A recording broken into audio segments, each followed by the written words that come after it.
Success doesn't start with what you do. It starts with what you believe. It begins not in your hands, but in your mind.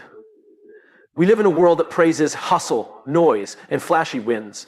But the real formula, the one that creates lasting impact, comes down to three things. Control your mind, your mouth, and your money. Your mind is your command center. It's where every decision is born, where every excuse is made or rejected. You can't lead a life that's bigger than the story you're telling yourself. If your mind is filled with fear, everything becomes a threat. If it's filled with purpose, everything becomes a mission. Most people don't fail because they lack talent. They fail because they don't believe they can win. If your mind is undisciplined, it will pull you in 1,000 directions. You'll react instead of respond, panic instead of plan. So start feeding your mind what builds you: books, mentors, silence, reflection. Because when you learn to control your mind, you don't just think better, you live better. Words are power, and too many people waste theirs. They speak without thinking. They complain without solving. They tear down instead of building up. The most successful people speak with intention. They know that what they say to others and to themselves matters deeply. Your words can shape culture. Your words can spark courage. Your words can start a movement or end a relationship. So speak less to impress and more to connect. Speak truth even when it's hard. Speak hope, especially when it's dark. And when it's not necessary to speak, don't. Now let's talk about the one thing most people either chase blindly or fear constantly. Money. Money is not the goal, it's the tool. You don't need to have millions to control your finances, but you do need to be intentional, because when money controls you, you'll chase validation. You'll buy things you don't need to impress people you don't like and wonder why you're still not fulfilled. Control your money by aligning it with your values. Save before you spend. Invest in what grows you.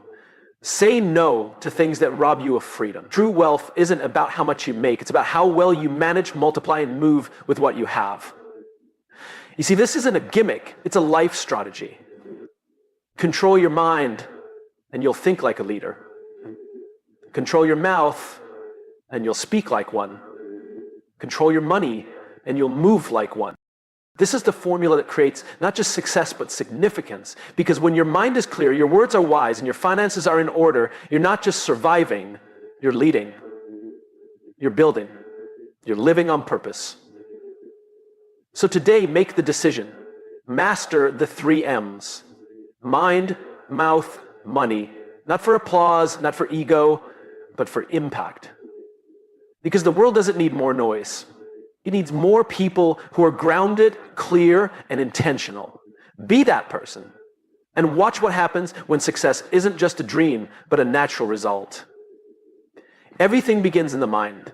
Before you take a single step, before you speak a single word, it starts with a thought.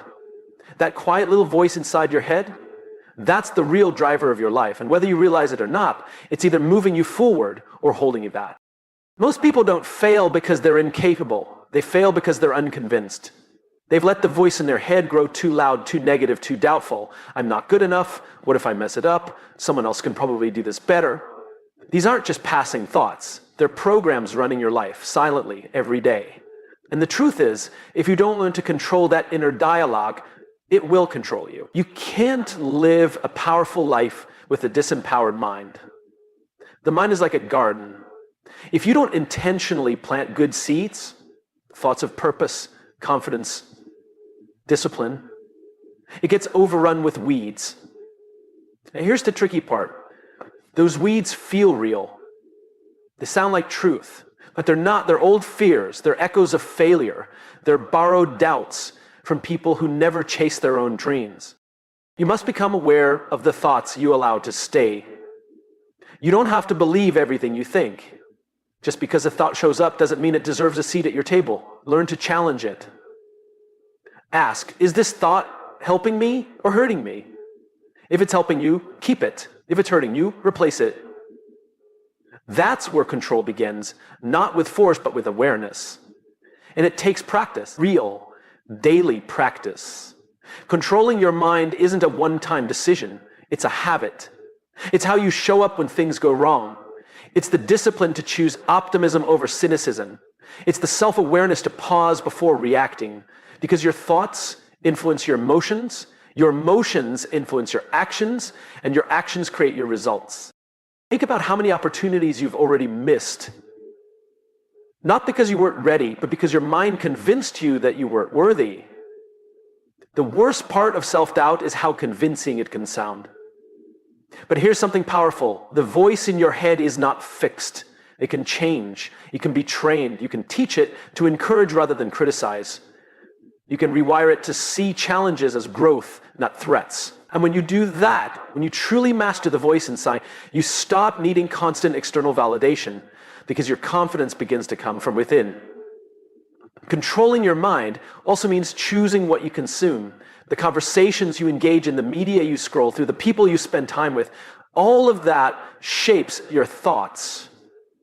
Guard your attention like your life depends on it, because it does. Where your attention goes, your life follows. Feed your mind with what makes you stronger. Read books that stretch you. Listen to voices that challenge and uplift you. Surround yourself with people who remind you of who you're becoming. This isn't about toxic positivity. It's not pretending everything is great when it's not. It's about mental leadership.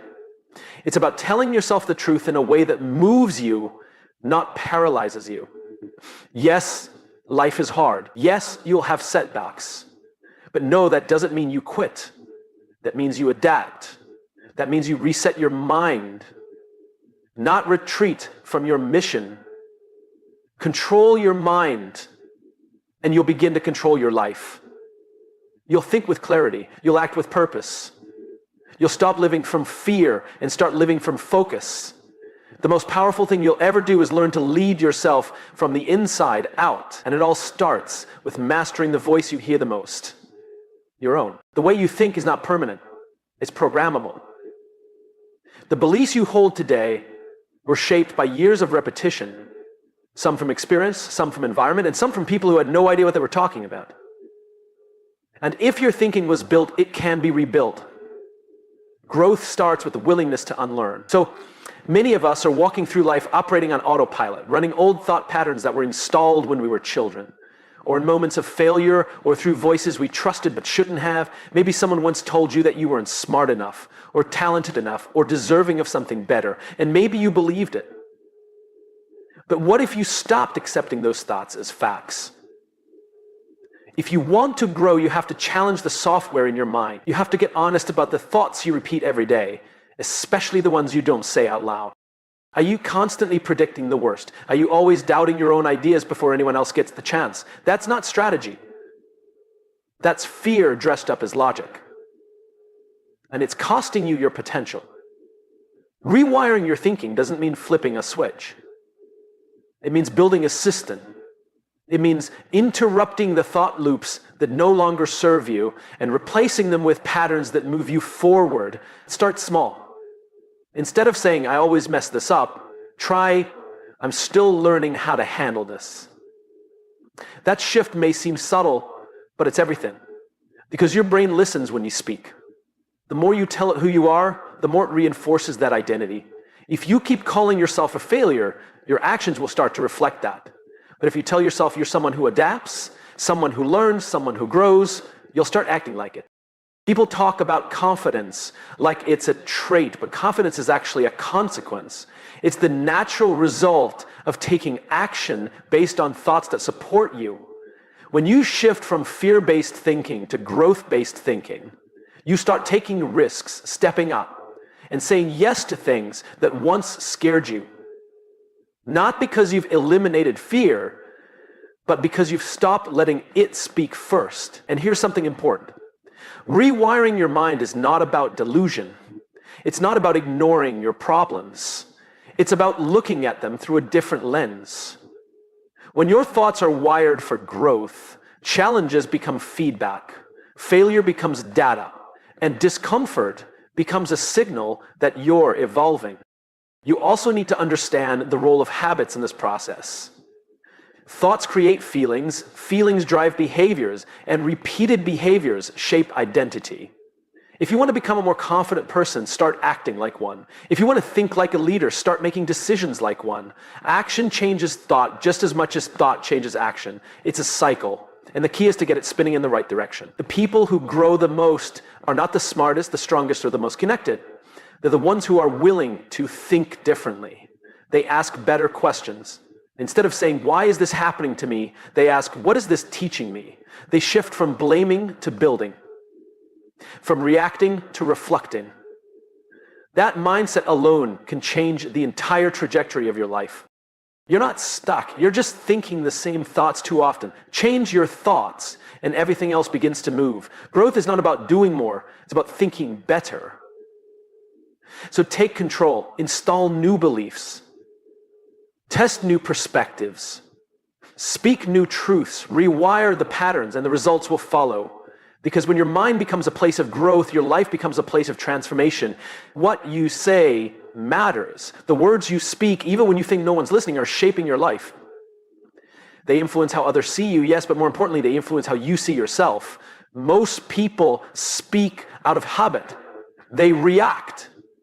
They defend. They dump their emotions without considering the impact. But if you want to lead a powerful life, you have to speak with intention. You have to control your mouth.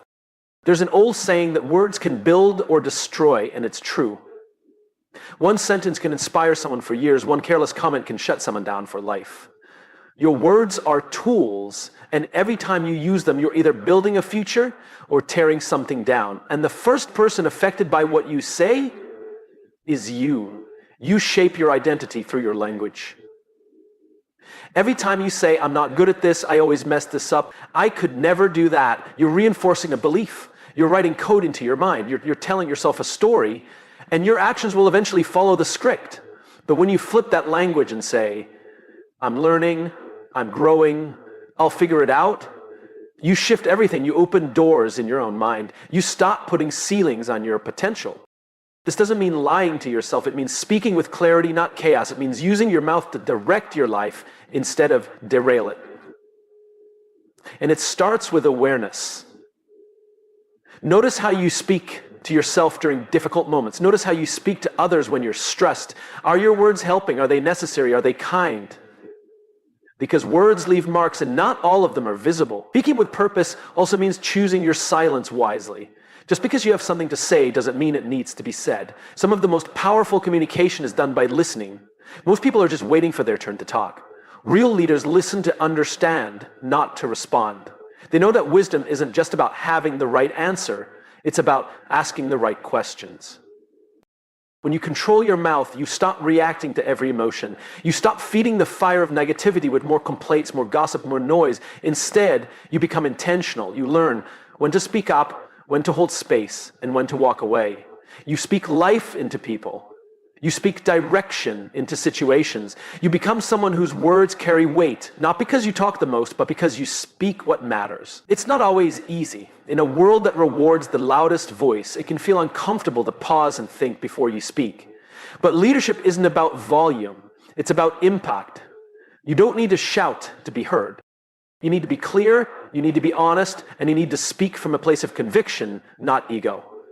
So ask yourself, do my words reflect who I want to be? Am I building or breaking? Am I speaking out of fear or out of purpose? Because the moment you start controlling your mouth, everything shifts. Your relationships become more authentic, your confidence grows, your presence becomes stronger. Speak less to be liked and more to be understood. Speak with intention, not impulse. Let your words rise from your values, not your moods. Because when your mouth is aligned with your mission, you don't just sound powerful, you become powerful. Speak like your words shape worlds. Because they do, they always have. The words you use are not just communication tools, they are energy conductors. Every sentence you speak either adds to your energy or drains it. Every conversation you engage in either fuels your fire or slowly dims it. Most people don't realize this. They give their energy away casually, without thought, just because someone invited them into a conversation. But if you want to live with clarity, peace, and focus, you must learn to protect your energy through the language you choose to speak and allow around you. There is a direct connection between the words you use and the way you feel. Speak frustration long enough and you'll feel agitated all day. Speak gratitude regularly, and your energy begins to lift. What you say creates a rhythm inside your body and your mind. It programs your mood, your confidence, your perception of the world. That's why one negative interaction can ruin your whole day. It's not the event, it's the language that followed. You repeated the story, you replayed the frustration, you fed the emotion with words, and it grew stronger.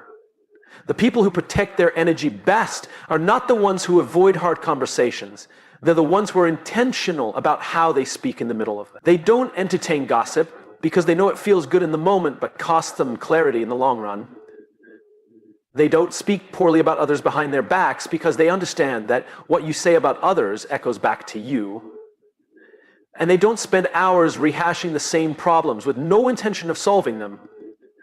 Because energy is currency, and they don't waste it on loops that lead nowhere. Protecting your energy means saying no, not just to people, but to the conversations that don't align with who you're becoming. It means recognizing when small talk becomes toxic talk. It means stepping away from discussions that feed fear, drama, or negativity. This isn't about being rude, it's about being responsible.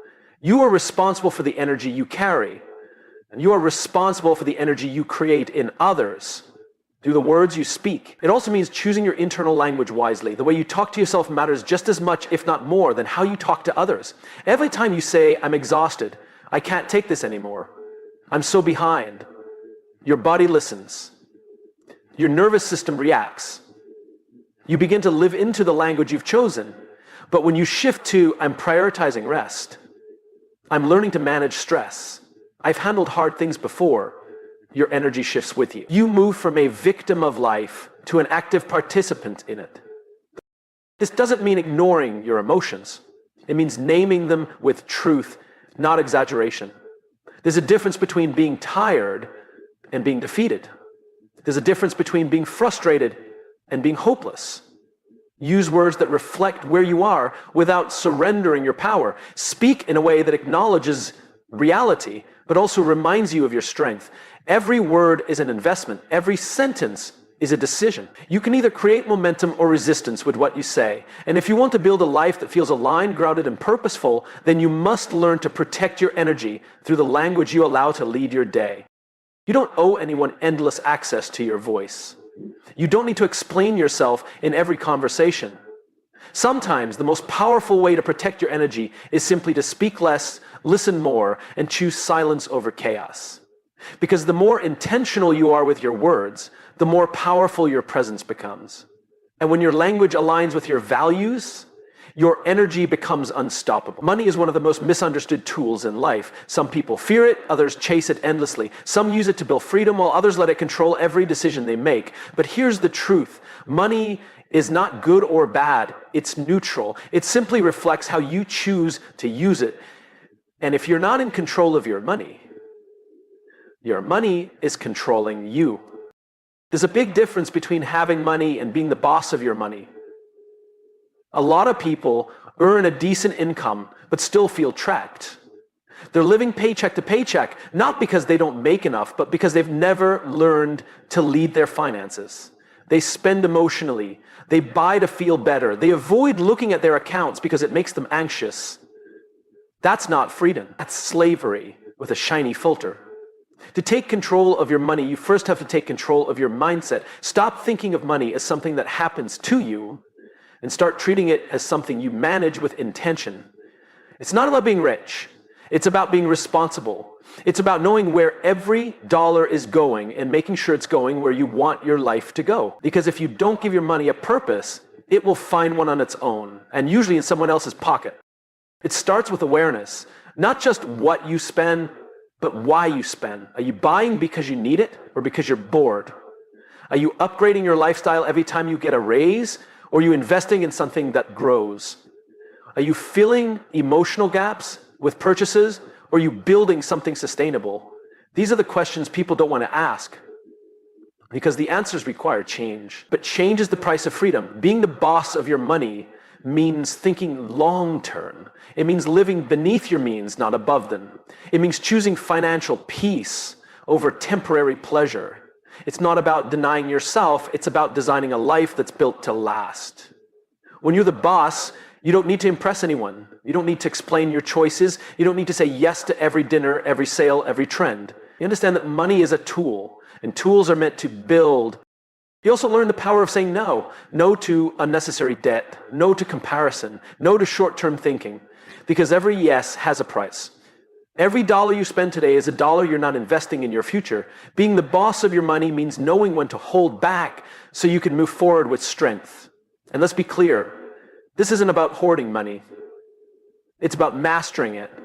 It's about creating options. It's about putting yourself in a position where you're not stuck in a job you hate because of bills, or staying in a relationship out of financial fear.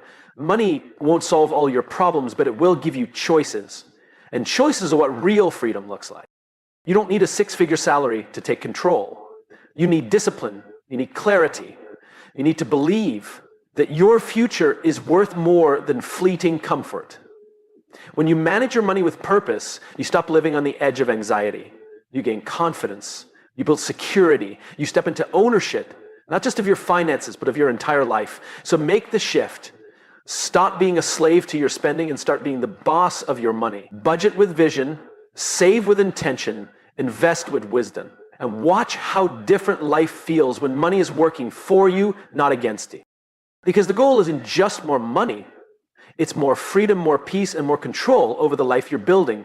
We live in a world that glorifies the lifestyle, the cars, the clothes, the vacations, the constant stream of content, showing us how perfect someone else's life looks. And without even realizing it, we start measuring our worth by things that fade.